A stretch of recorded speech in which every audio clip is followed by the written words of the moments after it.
And first cut. Golly! Welcome to the First Cut Podcast. I'm Rick Gehman, and this is your round one recap for this week's Players Championship. Joining me to break it all down, Kyle Porter is here. KP, hello, sir. How we doing? I got a new microphone arm. We got a 10 to talk about. We got Justin Thomas roller coaster adjacent to Spieth, just having just a nightmare. It's been a fun day. I love. We get 23 days a year, Rick, that I would say are like really special when you go majors, players, and then the team events. And this was the first of those 23. So I'm fired up about it. Oh, I love that. 18 holes in the books at the Purist Championship in golf. Before we dive into the chronological order of events from Thursday, let's zoom out a little bit here, Kyle. The scoring average on Thursday was about 3/4 of a stroke over par, 72.75 or so. That doesn't really tell the whole story. The afternoon wave, dangerously close to a stroke, just less than that, more difficult than the morning wave. Yeah, I was actually just looking at that. I was trying to finish up kind of a recap of the round, which is always dangerous when there's like 50 guys still on the course. But, right. It was interesting. Aaron Oberholzer, I always screw that up, was tweeting about this, about how it's not like the wind picked up at TPC Sawgrass, right? It just got more baked out. And actually Morikawa, who shot 65, talked about this after his round. He said, listen, it's getting baked out, and I don't think they're going to water it the rest of the week, which is, music to our ears and music to Collin Morikawa's ears, right? Because that's a huge advantage, a huge benefit to the best ball strikers. Yeah, well, this being one of those, few dozen days of the year, Kyle, we did not have to wait long for the excitement. The second group that gets to number 17, the infamous Island Green, the sixth ball hit of the day goes down. Let's run it, Josh. Island Green. Yeah, I was starting on the left side of that tee box to really give myself a chance to throw it out right of that flag. Use that slope. Oh, yes, it's a save, hopefully. And we have a hole in one. I am so sorry for my squeak. Holy cow. Buckets for Buckley. Hayden Buckley gets a Christina Kim squeak, gets a hat throw into the crowd, gets everybody all riled up on a Thursday morning. He hoops of a shot from, I think it was 124 yards with pitching wedge. KP spins it back into the cup. Wow, somebody just actually almost just made one as we speak. Chris Kirk almost just made it. Yeah, it was awesome. His reaction, we didn't get to see him. Well, we guess a little bit of his reaction, but his reaction, they had a side view of it, and it was awesome. It was a really cool way to start the day. And, I was looking back, there haven't been, for as much attention as 17 gets, and I think 17 is fine, there haven't been that many ones ever, I think that was the 11th or something like that. Yeah, I think 2003 to 2016, there weren't any. So that's like 14 straight years. And then there have been a handful over the last 5, 6, 7 years. I remember Will Wilcox made one, Lowry, a handful of other guys. But it was a pretty cool way. I feel like that pin, though, is usually the Friday pin. Right. I was going to say, I don't have any data to back this up, but just memory says that's the ace pin. That four, whatever it is, 4 on, 4 from the right or whatever. And yeah, you usually don't see that on Thursday out of the gate. No, I agree. That was the pin that Sergio made his on, and I think it was the year that he was won. Lowry's. That was Lowry's pin. That's what they do. You throw it past the stick, you spin it back. Yeah.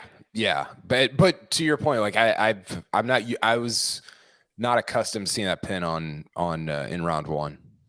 Hayden Buckley was shot out of a cannon, so that was his 8th hole of the day. He makes the ace. He birdies 18. He birdies 1. He was 5 under par very early in this championship. And then TPC Sawgrass bites back a little bit. Kyle bogeys on 3, 4, a double on 6, a double on 8. He actually shot a 73, 1 over par. So great start to the day. Hayden Buckley could not kind of keep it on track for the rest of his outing. Yeah, he had, let's see here. He goes, I think Craig Perks said this on the ESPN, like on the, what's the word I'm looking for? PGA Tour Live. Thank you. He was the first player to go 1-3 on 17-18 since like 1983 or something. Wow. So he goes 1-3-3, 17-18, 1, and then somehow shoots 41 on the front nine of the course, his back nine of the day. So kind of it was a weird. I mean, it was a cool day, but it was kind of a weird day for Hayden Buckley.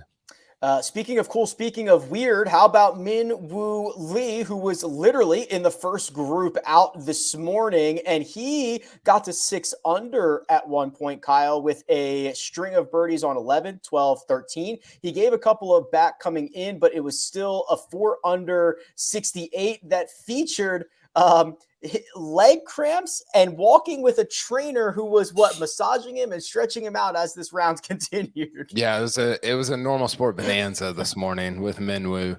Somebody suggested that the trainer that was working his leg looked like Joe Biden, which just killed me. It was so, I don't know why. Sometimes on these days we're watching so much golf and you're just so immersed in it that the weirdest stuff just makes you laugh. And that was one of the things that made me laugh today. It felt like he was maybe going to withdraw. Now, hearing him afterwards, it didn't sound as serious as it was sort of looking in the moment. He kind of just said, I was cramping. I hadn't really had electrolytes in the last few days, which you're like,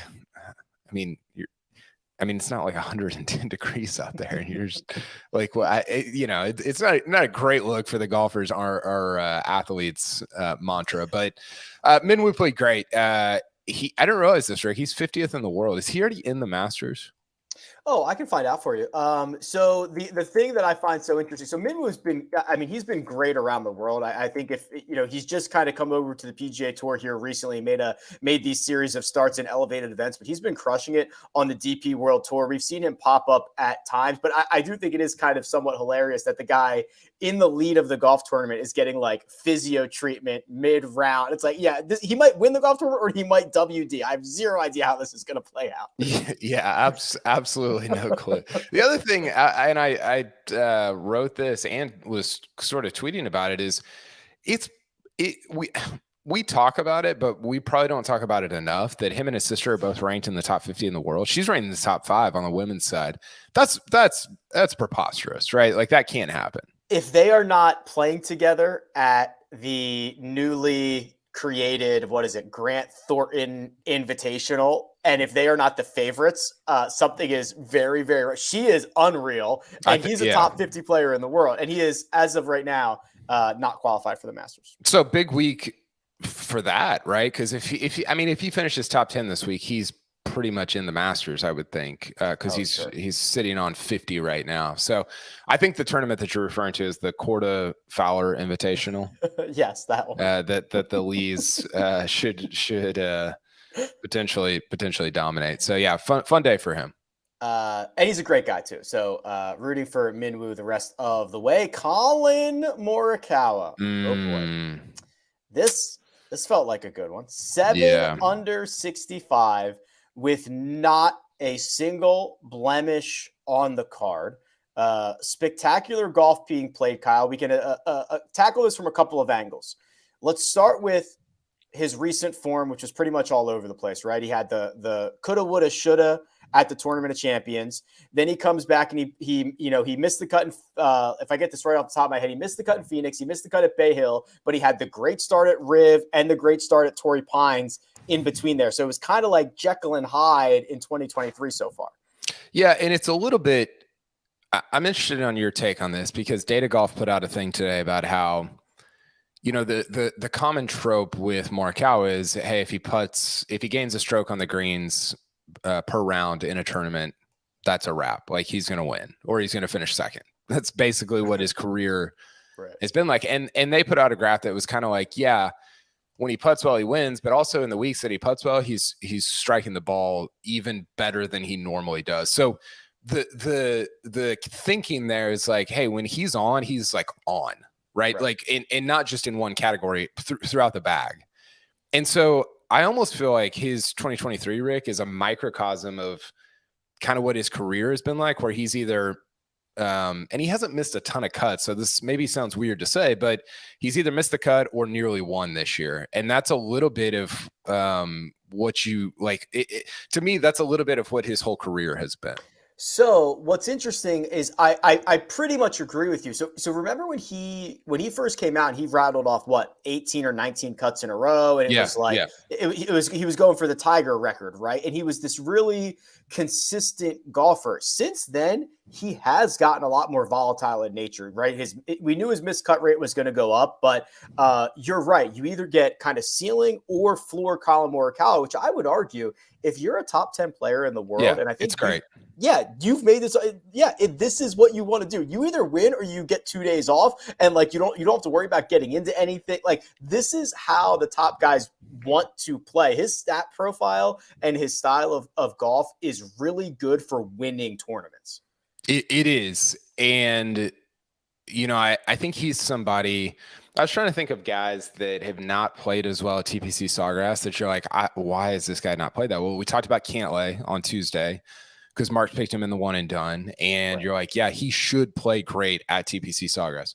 I think Morikawa is another guy. He's very, for the most part, controlled off the tee. I think he manages things very well. The thing about him at TPC Sawgrass is if the wind gets up, we've talked about that. He can get maybe a little squirrely at times, but man, he's just, and he talked about this. He's like, if you're in the fairway, you're going to have a bunch of scoring opportunities. And he was in the fairway a bunch, and he had a bunch of scoring opportunities. So it doesn't make sense that he hasn't played well at this golf course. It does make sense that he would go out and shoot 65 in round one. Speaking of being in the fairway, the first of two interesting TaylorMade equipment nuggets for this Thursday at the Players Championship. Collin Morikawa went back to his 4-year-old TaylorMade Sim driver in round one. I don't know if it's just a comfort level thing with the older equipment, if it is just trying to find a little bit of that. I think it is hilarious that Morikawa acted like 2022 was this absolute disaster. Like he's been around for so long, and he couldn't believe he didn't win a golf tournament. And maybe it's a little bit of an overreaction. I thought the way that he treated his 2022, but maybe, I don't know, maybe a little bit of that and going back to some old clubs.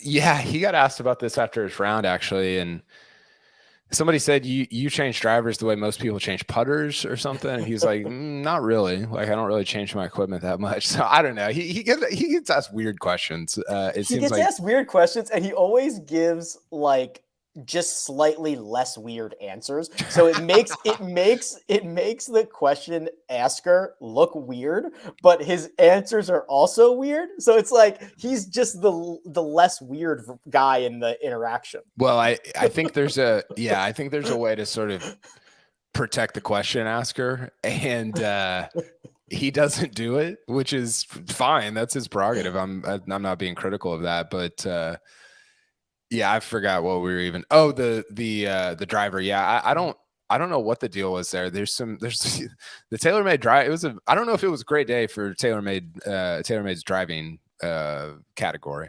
No, more on that in just 1 second. Looked for a long time on this Thursday that Collin Morikawa was going to be your first round leader until Chad Ramey entered the scene. Obviously, an 8-under bogey-free 64. He gained 5 strokes putting, but do we have his results coming in? Do we have something that looks like that? They weren't good. Yeah, here we go. Lots of missed cuts, a last place finish at the Tournament of Champions. His last 10 starts, his best finish, I mean, it was that 38th, but that was last. Otherwise, it was a T54. I mean, this is that classic golf is weird edition number 10,562. Yeah, so it's last 5 starts, T54, T70, cut. Beats Rory by 12 on Thursday. And you're like, this game is stupid and you should never wager on it. No, I mean, listen, like Ramey, it was a cool day, right? You shoot 64 TPC Sawgrass in your first round there. That's awesome. I've never been more confident that the first round leader of a big event was not going to win than I am with Chad Ramey. I mean, I'm sorry. Like he's a fine player. He won last year in Puerto Rico. He gained 5 strokes with his putter, and he's not playing that great. He's just now listen, like the flip side of that is he gives the tournament a sort of identity as an underdog, right? If he goes out and does take down Scheffler, Morikawa, Sam Burns, Hovland, Spieth, it's a little bit of last week with Kurt Kitayama. So it's a win-win situation for him, because if he fades, whatever, he wasn't supposed to be there anyway. But if he doesn't fade, then it's a really cool situation, not just for him, but I think for the tournament. Yeah, so a couple other little statistical nuggets. That was his best putting round ever by like 2.5 strokes. He was 1,000 to 1 to win this golf tournament before it started, and DraftKings, for DFS purposes, stuck him with the minimum price available, $6,000. So that was the sentiment on Ramey heading into the event. I'll update his betting odds currently when we get to that on the other side. But yes, not much confidence from Las Vegas that Ramey's going to close this thing out. No. Let's get to a couple of notables here. Nor from Kyle Porter. Yeah, nor from Texas either. The notables. Let's start with Rory McIlroy, whose day got off to a rough start, a double out of the gate on number 10. He immediately got one of them back at 11, but another bogey on 15, another on number 1, another on number 3, another on number 9. It was just a rough day for Rory that ended up with a 4 over 76, and generally did not have his superpower, KP, which is the driver. He just put himself in a lot of bad, awkward spots, and that compounds errors at TPC Sawgrass. Yeah, it does. You know, it's intriguing because last time I looked, he was positive strokes gained off the tee. I think he was like 25th in the field. And that's true. I mean, because it's just math, right? But right. You watch him and you're like, he just didn't put himself in good scoring positions. So that's where it's a little bit of, and also he didn't drive the ball as well as Rory McIlroy normally does, that's, you know? Right. And so I thought that here's the way I sort of said it on HQ. I thought that he didn't score because he didn't drive it that great. He had the right miss going on for most of the first part of his day, but then his score ballooned because his short game was bad. So like he could have shot 73 or 72 if he had made a putt over 4 feet before the last putt of the day, or if he hadn't left a ball in the bunker on 9 on his last hole of the day. So it was kind of two different things. It was like, yeah, he didn't score because he didn't really put himself in position to score, but his score shot up and he shot 76 because the short game just wasn't very good.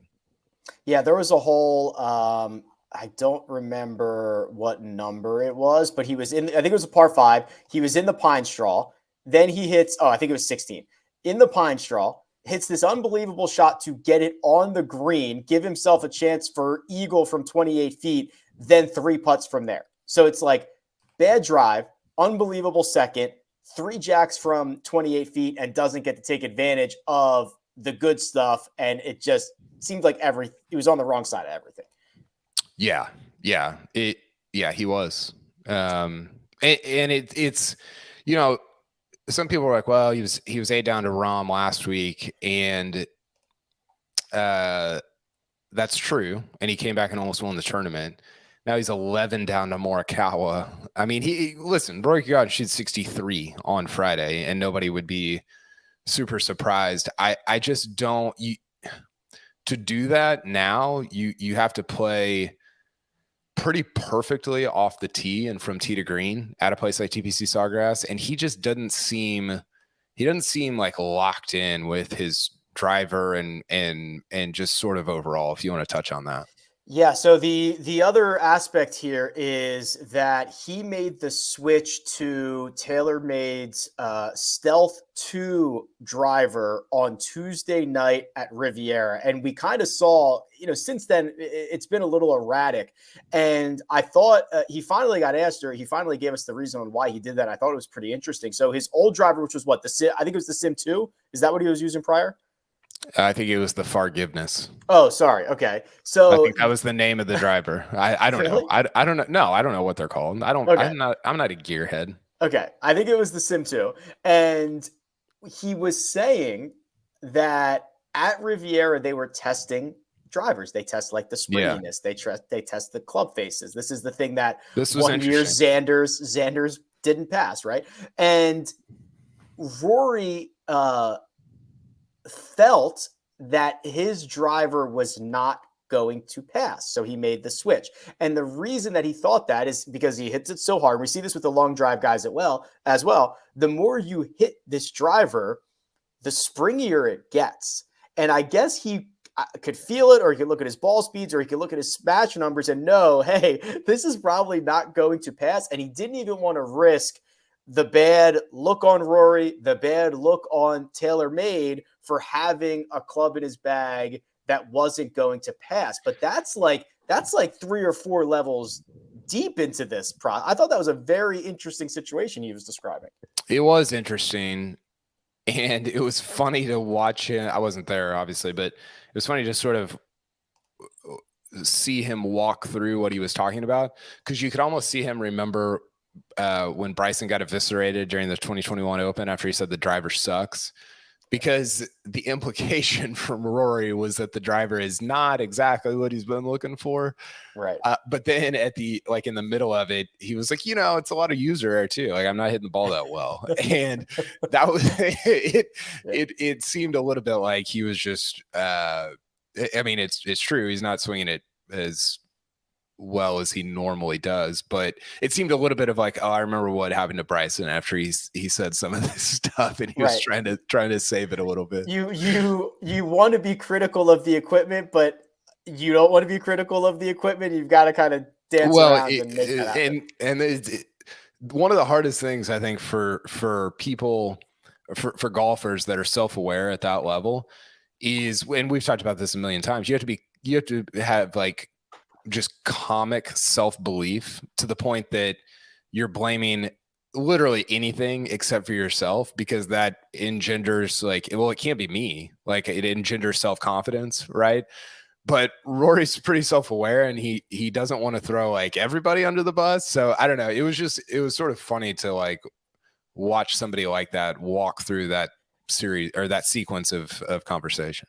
As of right now, Rory approximately 4 shots off the cut number. We'll see where that kind of wraps up. A couple guys, I believe, still out on the golf course, but he's got some work to do on Friday. Scotty Scheffler, slow and steady out of the gate. Steady Scotty makes 9 consecutive pars to start his day, holes 10 through 18. He gets a couple of birdies on 1 and 2. 3 more birdies at 6, 7, and 9, offset by just 1 bogey at number 5. And stop me if you've heard this before, Kyle. Scotty Scheffler in the mix after the first round. Yeah, Scheffler's going to win, just like he was going to win last week at the Arnold Palmer and then didn't. I was talking to somebody today, Rick, about, I think one of the most, obviously he's a gifted ball striker, like just awesome off the tee, great iron player. He's got all the gifts, but his course management, Rick, is really good. And I think it's a little bit of an underrated aspect of his game. The 8th hole, I don't know if you're watching their group. So it was Rahm, Rory, and Scheffler. And Rory ends up I think it was a little bit long. Rahm's off to the right. He ends up making 4 on the par 3. And Scheffler just hits this shot to the meat of the green on the left side. Doesn't even really try to make a 2. Ends up making a 2-putt 3. I think his par was from like 1.5 feet. And it's like, yeah, that's probably what you should do. He's just very good at sort of knowing when to attack and when to lay back, picking his spots. And I think that's a more difficult thing to do than people would imagine. It's very difficult to stay disciplined when you're at the level that Scheffler's at, because he does in his mind think like, I have all the shots, I can do anything, right? And so the discipline to not do anything and just to kind of manage your way around, I think is really, really impressive. And I think he's going to end up winning this golf tournament. Well, I agree with you, brother. Here is the stat line. 4.7 in the positive from tee to green, and he lost 0.2 with the putter. So game that out, and he's basically gaining 19 strokes from tee to green, losing one with the putter. Like, this is literally what he has done for 12 months straight. I was going to say, like, you were big on this in Phoenix, and I thought it was a great point. Like, this is just kind of who he is, you know, or at least right now. And I put this out there, like, I think he's kind of underrated still. We might have talked about this on Tuesday. He came into the week 2 strokes better in ball striking than the second best ball strike per tournament, not per round. 2 strokes better per tournament, which is a lot, than the second best ball striker in the world so far in 2023. I think it was Luke List was second. That's a lot of strokes. I mean, that's a lot of strokes to be better than like the 10th best, much less the second best. So yeah, he's he hasn't played well at TPC Sawgrass. I think he only has 2 starts there, maybe 3. But man, he's just always in it. You know, it's not exciting necessarily. It's kind of boring at times. And you look up and he's 7 under, 9 under, 12 under, and in the mix on the back 9 on Sunday. The third man in that featured group this morning was Jon Rahm. They started on 10, so he gets birdies on 16 and 18, then nothing until number 8, where he makes a bogey. So that is 15 pars, 2 birdies, and 1 bogey for a 1 under round of 71. 4th from tee to green for Jon Rahm, 110th with the flat stick. So that is the type of profile KP that's just like ready to erupt, ready to bounce back. Yeah, I thought it was interesting because I thought he didn't putt it very well, obviously, like you said. And he didn't have, what was the thing we were talking about coming into the week? The left miss. He didn't have that miss going, which I thought was encouraging. Now, I will say his short game at times, there were a couple of holes, I think 11, where he has to lay up. He hits a kind of a bad drive a little bit to the left, not way left, but a little bit, lays up, and then just hit like I didn't see the shot. I just saw the shot link on it. It was a really bad approach shot. Did you see this shot on 11? I did not. No, I did not see it. It was early. It was like their second hole of the day. It was probably like 2:30 in the morning your time. I was going to say, yeah, I don't think I saw it. But then he gets up and down from like a tough bunker shot at 11 to make 5. And so I thought he was not really sharp from tee to green, but his short game, at least like around the greens and kind of in the bunkers, saved him a little bit at times on Thursday. Before we go to the odds board, I'm sorry, Aaron Wise, we were going to have a little bit of fun at your expense here. It was an 80 for Aaron Wise, though he stepped on the 18th tee, his final hole of the day, Kyle, just 2 over par. And when the golf course is playing, 3/4 of a shot over in the afternoon wave, it's playing 1 1/4. 2 over is not so bad. Aaron Wise hit what appeared to be, and you can kind of see it in the graphic here on the shot link, almost 3 identical shots directly into the water. I mean, they landed within a yard of one another. Yeah, he's accurate for sure. So here's my take on this. Your 4th shot is not the one that you hit way out to the right.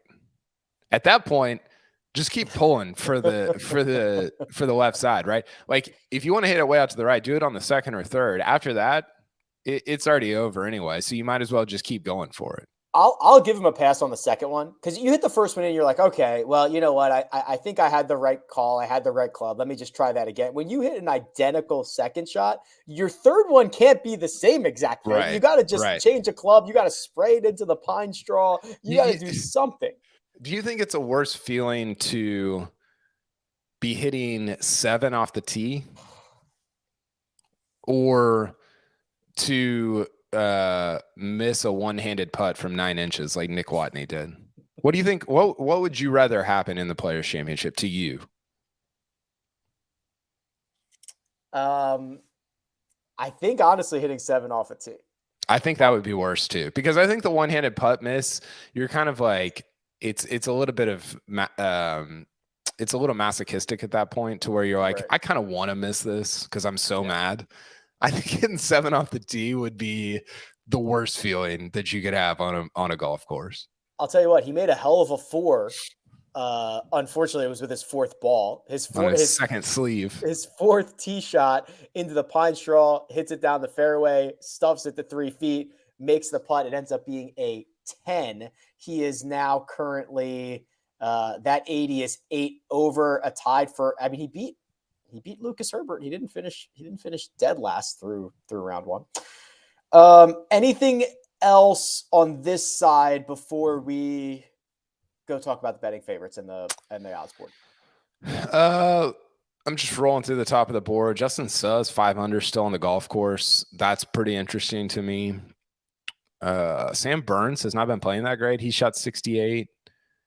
Let's talk about Hovland and Spieth real quick at 3 under. Okay, yeah, both these guys in the afternoon wave, so kind of on the wrong side of it. We'll start here with Jordan Spieth, Kyle. Birdie on 2, that's the par 5, gives it back at 7, so he makes the turn at even par, and then he rattles off birdies on 10, 11, and 12, an offsetting pair of 1 birdie, 1 bogey on 14 and 16. So that's a 3 under 69 for Spieth.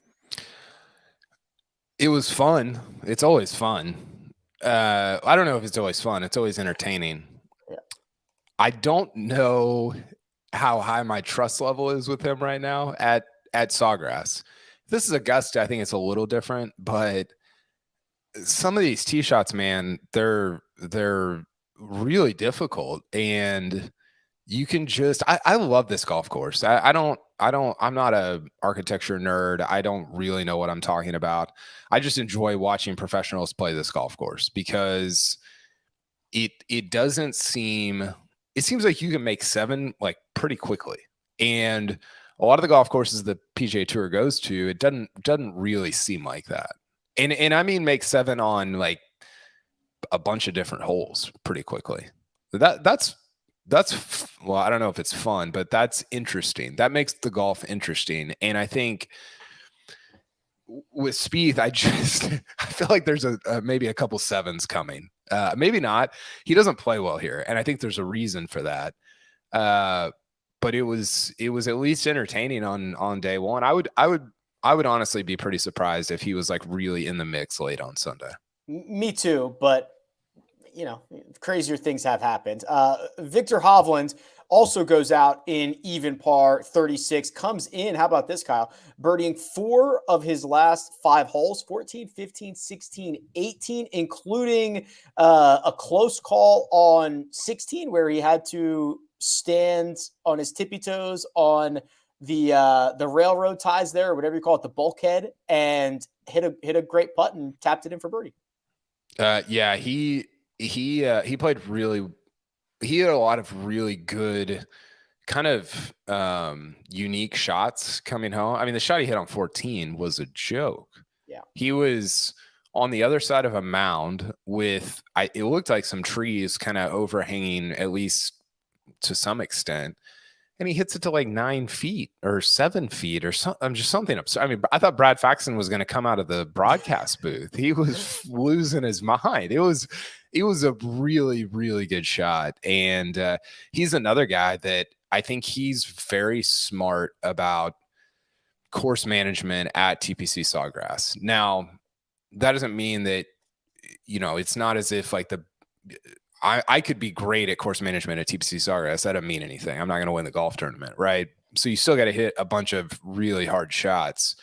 But I don't know. It wasn't as encouraging maybe as Scheffler's, because I think boring is actually encouraging. Right. Hovland's was a little bit too exciting. Almost hits in the water on 16, like you said. There was, you know, could have made a 5 on 14. There was a lot of different things going on, but I'm glad he's in the mix as my one and done. He's working with Joe Mayo now, and this cat is something. He just talks the entire time, and he'll be like 2 clicks that way, blah blah blah, just a million words a minute, and then Viktor just hits a seed. Like I've seen it in action. It's unbelievable. I don't understand anything this guy's saying, but they're speaking a completely different language out there, and they are like technically dialed into everything.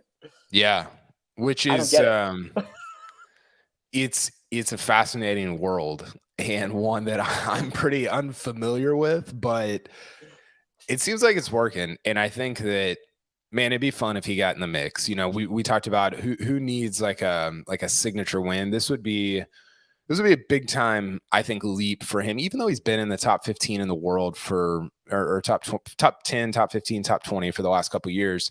I think winning the Players Championship at this sort of juncture of the PGA Tour's history, and with how good the golf has been this year, I think this would be if he can stay in it, maybe get in the mix with Scheffler, Morikawa, that'd be a pretty big deal for Viktor Hovland.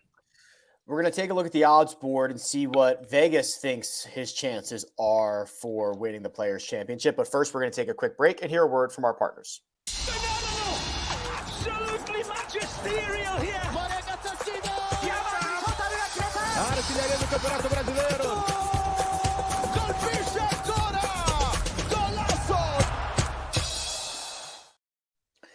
And we're back. Collin Morikawa is the favorite to win the 2023 Players Championship. No surprise. 7 under par plus 330 over at Caesars Sportsbook. Scotty Scheffler lurking 4 shots off the pace and 3 shots behind Morikawa is plus 450. There's Viktor Hovland. That afternoon round of 69 moves him to 7-1. Jordan Spieth, same thing, 11-1. John Rahm, one of your pre-tournament favorites, is 16-1. And then we rounded out with Jason Day at 22-1. And Justin Suh, who, as you mentioned, Kyle, 5 under par, still a couple of holes to play.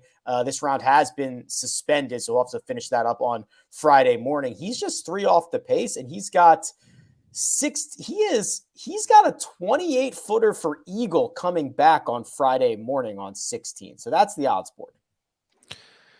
I don't really love these numbers. I don't like Hovland at 7. I would like Hovland at maybe 11. I don't like Spieth at 11 though. I would like everybody at the person below them, like their number. Yeah, that would. I would like Rahm at 22, not at 16. Scheffler. Would you rather have Scheffler or Morikawa here? I'm pretty sure Scheffler's going to win. I kind of am too. I mean, everything. I mean, we've talked about this for a month. We've talked about it.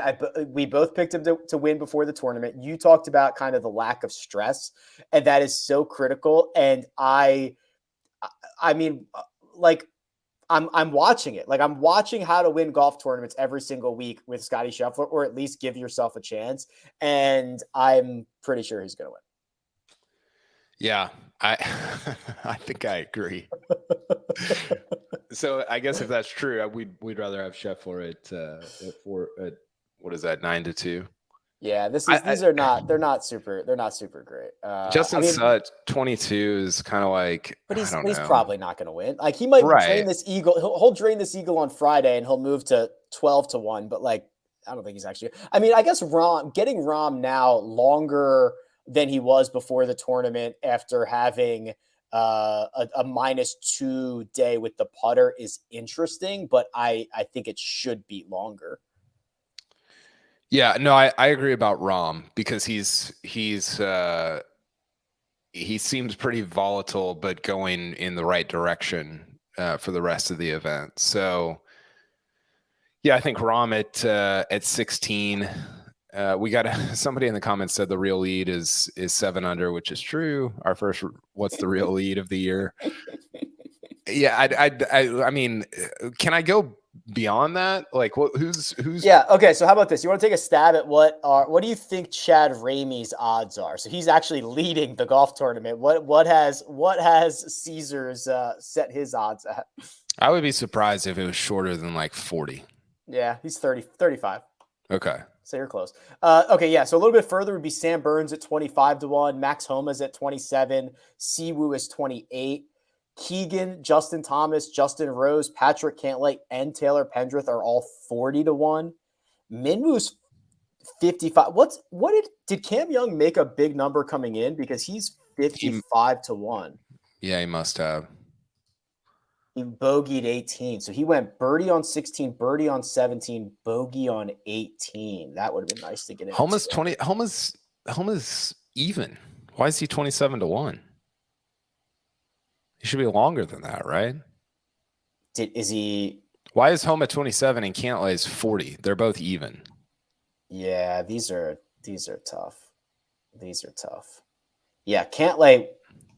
I mean, Cantlay had that's actually first off quite perceptive because Patrick Cantlay had shorter odds to win this golf tournament before the tournament started than Max Homa.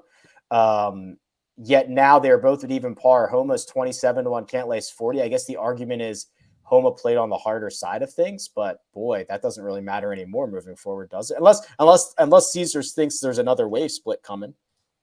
Yeah, I think this JT shot one over. That's what Rory probably should have shot today.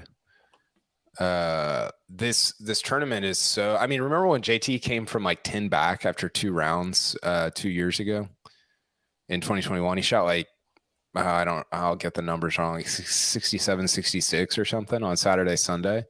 So it can happen. I mean, somebody brought this up on the broadcast. Like this is it might have been. I think it might have been Brad Faxon. Him and McGinley were great together, by the way, but you can go, and maybe this is why I like Sawgrass so much, because you can go and shoot 65, but then you can also like pretty easily go shoot 75, and it doesn't feel like we get that variance in scoring that often on the PGA Tour. So I honestly, Rick, I might go deeper on this and go with like Cantlay at 40 or somebody like that. Yeah, there's a really good chance this leaderboard looks completely different tomorrow. Yeah, for sure. I mean, it will. And I think that you could get some of those guys that even like a JT at 1 over is certainly not out of it. So I would look at the -1 with Rahm, the even with like a Cantlay and I don't know, maybe Adam Scott, Xander's at even. And then the 1 overs with Finau, JT, and just see if you can, like, I don't know, pick off some of those guys. 2021 JT went 71, 71, 64, 68. Yeah, I mean that's not crazy. He just started making putts, and it was super fun. So this tournament does seem to do that, where you get that. Remember when Roberto Castro shot 63 in the first round that one year? Mm-hmm. That's a little bit of what the Chad Ramey thing feels like, of like it identifies these kind of, guys that had great days early, but then like the ball strikers seem to rise up by the end. We're rooting for you, Chad. Prove everybody wrong. Go win the Players. It'd be a great story.